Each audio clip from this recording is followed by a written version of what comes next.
Hi everyone, welcome to Carmen's Australian Storytime. Today I am reading from Caloundra Lighthouse. And what better place to read a book than just a camera so that you can see the lighthouse there. The Lighthouse Keeper's Lunch.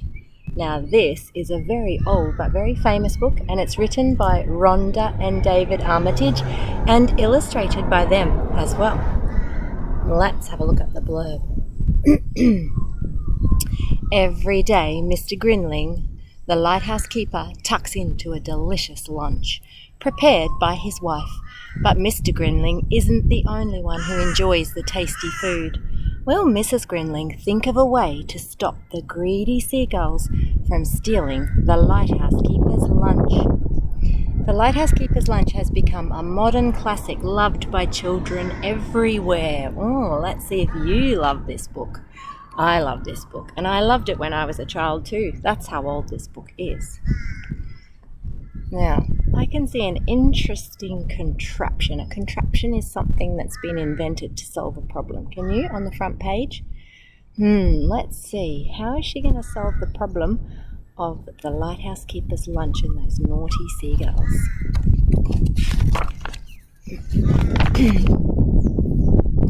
Oh, it's windy again. Once there was a lighthouse keeper called Mr. Grinling.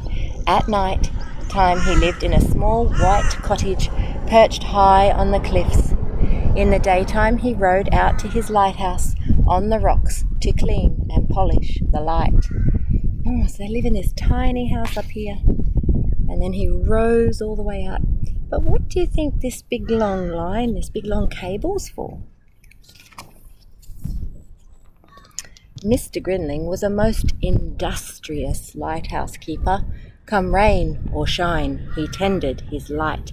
Industrious means you always working, always solving problems, never sitting still when there's work to be done. Sometimes at night, Mr. Grinling lay sleeping in his warm bed. The ships would toot out to him to tell him that his light was shining brightly and clearly out to sea. That's their way of saying, "Thanks, mate, we can see the light, good job." He's fast asleep with his cat. Each morning, while Mr. Grinling polished the light, Mrs. Grinling worked in the kitchen of the little white cottage on the cliffs, concocting a delicious lunch for him. What do you think concocting means? Witches are often concocting a brew, aren't they? It's when you put lots of things together, experimenting with things. Once she had prepared the lunch she packed into a special basket and clipped it onto a wire that ran from the little white cottage to the lighthouse on the rocks. So that's a good idea. Instead of rowing out his lunch to him, she can send it along on the cable out to the lighthouse. You see someone fishing down there in the water? Oh, this is a good page. When the wind stops blowing. But one Monday, something terrible happened. Mrs. Grinling had prepared a particularly appetizing lunch. She had made, are you ready? This is just his lunch. A mixed seafood salad, yum. A lighthouse sandwich, that looks delicious too. Cold chicken garni, chicken and salad. Sausages and crisps. Peach surprise. Oh, Mr. Grinling, you eat a lot of food. Iced sea biscuits, drinks and assorted fruit. She put the lunch in the basket. I'm surprised all that fits in there. And sent it down the wire. But the lunch did not arrive. It was spotted by 3 scavenger seagulls who set upon it and devoured it with great gusto. Gusto is like when you are super hungry or you super want something and you get into it. "Clear off, you varmints," shouted Mr. Grinling, but the seagulls took not the slightest notice. "This is an excellent peach surprise, boys. She's a great cook, Fred. Scrumptious lunch, Tom." That evening, Mr. and Mrs. Grinling decided on a plan to baffle the seagulls. Baffle is kind of like confuse. Tomorrow I shall tie the napkin to the basket, said Mrs. Grinling. Of course, my dear, agreed Mr. Grinling. A sound plan. Oh, did it work? Use your visual clues, because there's no words on this page to tell us. You just have to look at the picture. There are a few words from the seagull, though. They'll have to try harder than this to stop us, but they just figured out how to untie, because the thing about birds is they're actually quite clever. On Tuesday evening, Mr. and Mrs. Grinling racked their brains for another plan. They are a brazen lot, these seagulls, said Mrs. Grinling. Brazen indeed, said Mr. Grinling. What shall we do? Our cat does not appear to like seagulls, said Mrs. Grinling. No, my dear, said Mr. Grinling. Hamish is an accomplished seagull chaser. Of course, exclaimed Mrs. Grinling. Tomorrow, Hamish can guard the lunch.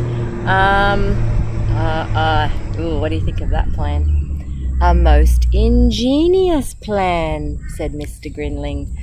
Well, ingenious means it's a fabulous, great plan, but have a look at Hamish's face. Do you think he's enjoying this plan?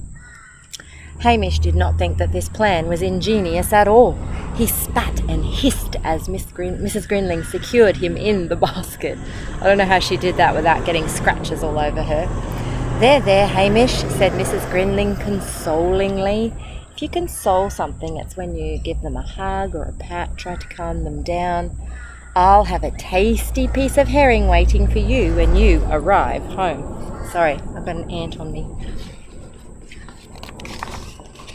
So there's 2 baskets going out this time.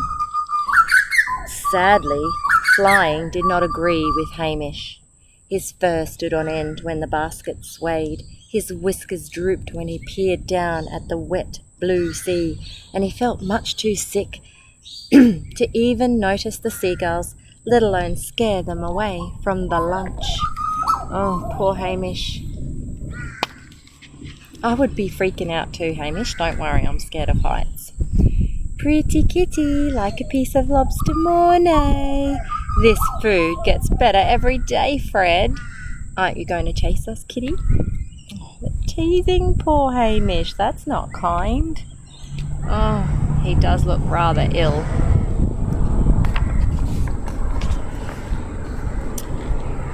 Lackady, said Mr. Grinling sadly.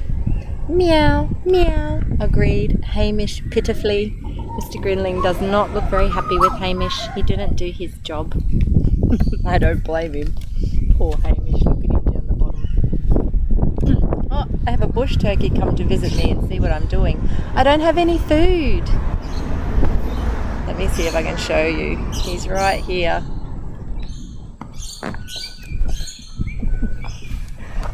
Can you see him? Oh, he's gone again.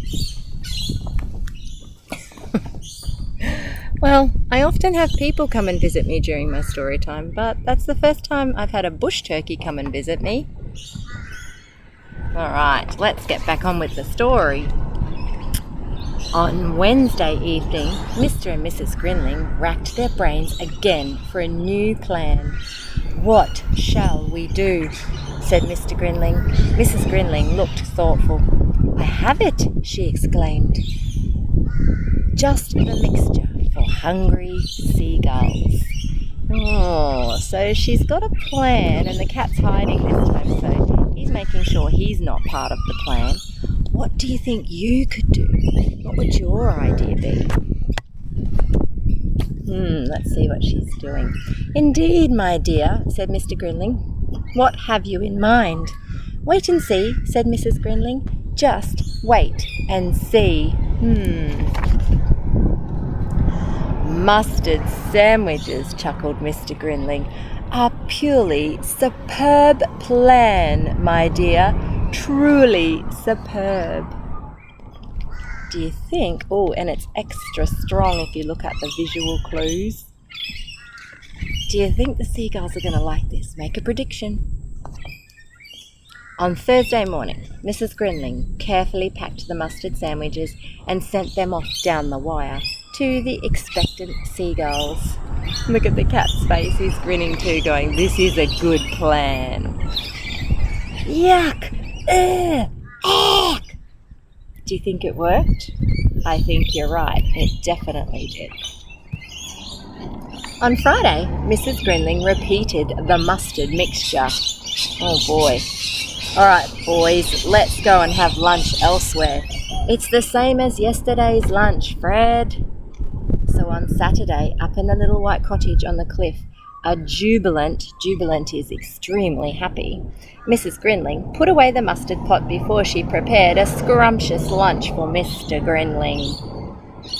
I didn't know they had a parrot too. Just noticed that in the book.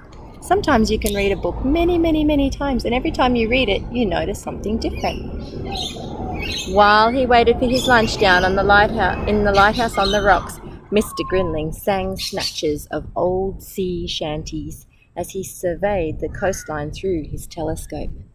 And this is what he saw. "No mustard in this lot, Tom. We'll fly back here for lunch again tomorrow, boys. This is a delicious chocolate eclair, Fred." Now I wonder if that's the same fisherman we saw at the beginning of the book down in the water. Oh boy, he needs to turn around and see what's going on behind him. What a great story. I hope you enjoyed that as much as I did. And what a nice location right in front of Caloundra's Lighthouse. Now that's the old lighthouse, and up here, the even bigger one, all the way up there, is the new lighthouse. And that lighthouse, they get to light it up all the time for different events and things that we have here in Caloundra. So it's pretty fun to come up to the lighthouse. And sometimes they open them up, so you can even come up here and go up all those stairs and have a look at the ocean from way up high. Alright, don't forget to click and subscribe, and I look forward to reading to you again soon, because I'm pretty sure there's another book about the lighthouse keeper, but this time it's about his cat. Bye for now.